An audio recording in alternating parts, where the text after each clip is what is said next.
दोस्तों डीआरडीओ ने एक बार फिर करोड़ों भारतीयों को खुश करने का और दुश्मनों को जलकर राख होने का मौका दे दिया है।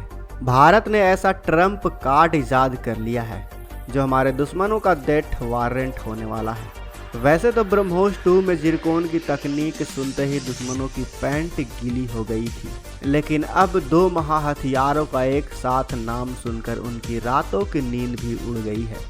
दरअसल दोस्तों, जब से चीन और पाकिस्तान ने भारत के खिलाफ आवाज़ उठाई है, तब से ही भारत ने ऐसे ऐसे एंटी मिसाइल टेक्नोलॉजी को विकसित कर लिया है जो दुनिया के किसी भी कोने से लॉन्च हुई मिसाइल को हवा में ही खाक कर देने की क्षमता रखती है। साथ ही हमारा भारत स्वदेशी 5वीं पीढ़ी के लड़ाकू विमान की मदद से आसमान पर अपना दबदबा कायम करने के लिए भी तैयार है।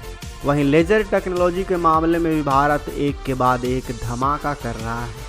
भारत का काली 10,000 गुप्त हथियारों का वो बेताज बादशाह है जिसकी तकनीक का दीवाना अमेरिका तक हुआ पड़ा है, लेकिन अब भारत ने ऐसा हथियार तैयार कर लिया है जो इन सब का बाप बताया जा रहा है। इस हथियार की ताकत के बारे में जानने के लिए वीडियो के अंत तक बने रहें दोस्तों, क्योंकि यह हथियार कोई ऐसा वैसा हथियार नहीं है, ये भारत का सीक्रेट हथियारों में से एक है। दोस्तों, डीआरडीओ ने जो अब धमाका किया है जिसे दुनिया की कोई ताकत नहीं रोक सकती, उसे असल में एशिया पैसिफिक रीजन में चीन के बढ़ते खतरे को देखते हुए डीआरडीओ एक खास मिशन पर था जो अब पूरी तरह से पूरा कर लिया गया है। वैसे अभी इस हथियार के बारे में ज़्यादा जानकारी डीआरडीओ द्वारा सामने नहीं आई है, लेकिन इसको लेकर कुछ खुफिया रिपोर्ट काफ़ी तेज़ी से वायरल हो रहे हैं, जिसमें कहा जा रहा है कि अब प्रोजेक्ट वेदा की मदद से दुनिया में अपनी नई छाप छोड़ने के लिए भारत तैयार हो रहा है। कुछ सालों पहले ही डीआरडीओ चीफ ने इस प्रोजेक्ट की एक झलक भी पेश की थी, जिसमें प्रोजेक्ट वेदा का एक स्केल मॉडल दिखाई दिया था।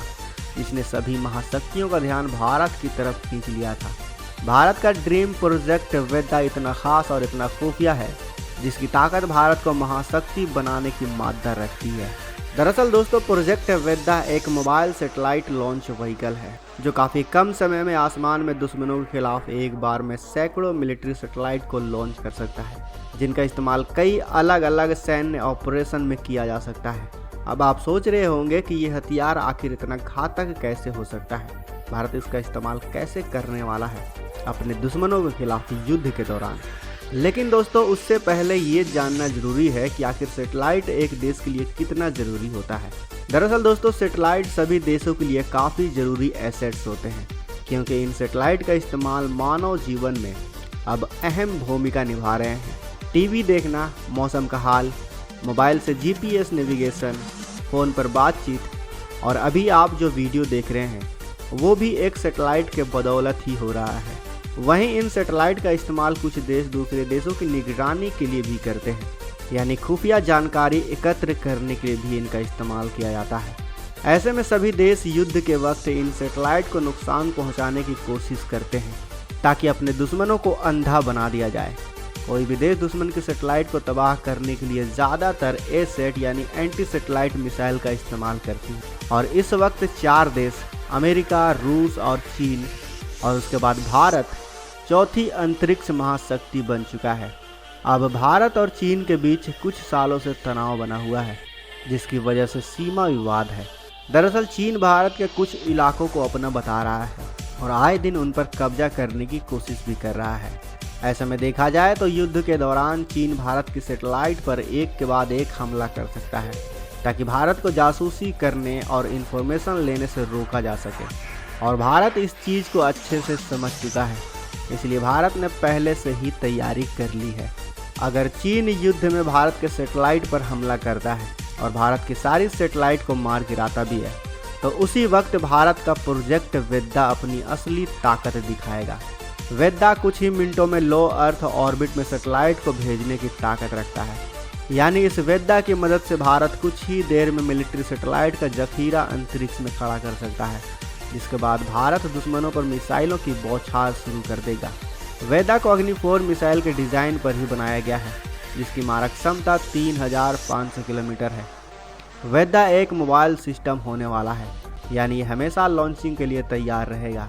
इसके साथ ही वेदा सिर्फ अंतरिक्ष में सैटेलाइट को ही नहीं छोड़ेगा, बल्कि ये दुश्मनों के सैटेलाइट को भी मार गिराने की क्षमता से लैस होगा। यानी वेदा पहले सैटेलाइट को अंतरिक्ष में लॉन्च करेगा, फिर उसके बाद दुश्मन के सैटेलाइट की पहचान कर उसे मार भी गिराएगा। यानी एक तीर से 2 टारगेट पर हमला करेगा भारत का ये सीक्रेट वेपन। अब चाहे चीन भारत की ज़मीन पर कब्जा करने की लाख कोशिश कर ले, चाहे कितने भी हथियार को बना ले, वो कभी भी भारत के हथियारों का मुकाबला नहीं कर सकता है। अब आप पूछेंगे आखिर क्यों?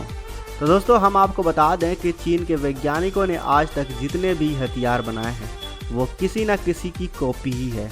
आपको शायद पता ना हो, लेकिन चीन की पहली न्यूक्लियर मिसाइल डोंगफेंग भी सोवियत यूनियन के न्यूक्लियर मिसाइल की कॉपी है, जिसका डिफेंस सिस्टम भी रशियन का कॉपी वर्जन है। उसका 5वीं पीढ़ी का लड़ाकू विमान J-20 भी अमेरिका के F-22 रैप्टर की ही कॉपी है। यानी चीन के वैज्ञानिकों ने आज तक जितने भी हथियार बनाए वो सिर्फ कॉपी ही है, जबकि हमारे भारत के वैज्ञानिकों ने अभी भी किसी भी हथियार की कॉपी नहीं की है। यहाँ तक कि जब हमारा भारत रूस के साथ ब्रह्मोस बना रहा था तो उसमें भी भारत के वैज्ञानिकों ने खुद की ही तकनीक को बनाकर ब्रह्मोस पर लगाया है, जिससे भारत के वैज्ञानिकों को एक यह फ़ायदा हुआ कि उन्हें इस चीज़ की अच्छे से जानकारी हो गई कि आखिर ब्रह्मोस जैसी मिसाइल को कैसे बनाया जाता है। और आज भारत ने ऐसी ऐसी मिसाइलें बना ली है जो ब्रह्मोस से भी ताकतवर बताई जाती हैं। भारत ने अपना डिफेंस सिस्टम भी खुद के दम पर और अपनी तकनीक पर बनाया है। भारत अपने 5वीं पीढ़ी के AMCO को भी खुद की तकनीक और खुद के दम पर बना रहा है। और शायद आपको पता ना हो, लेकिन अभी AMCO को बनाया भी नहीं गया है और उसे दुनिया के सबसे बेहतर 5वीं पीढ़ी के लड़ाकू विमान F-35 लाइटनिंग II से बेहतर बताया जा रहा है। और ये बात तो खुद अमेरिका ने भी कबूल की है। तो आप ही सोच कर देखिए दोस्तों, चीन के हथियारों का क्या होगा जब वो युद्ध में भारत के हथियारों का सामना करेंगे। वैसे दोस्तों आपको क्या लगता है, क्या चीन के हथियार भारत के हथियारों के सामने कभी टिक पाएंगे? हमें अपने विचार कमेंट बॉक्स में वैसे बताएं।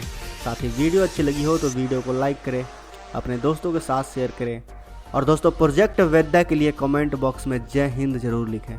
मिलते हैं अगले वीडियो में। जय हिंद, जय भारत।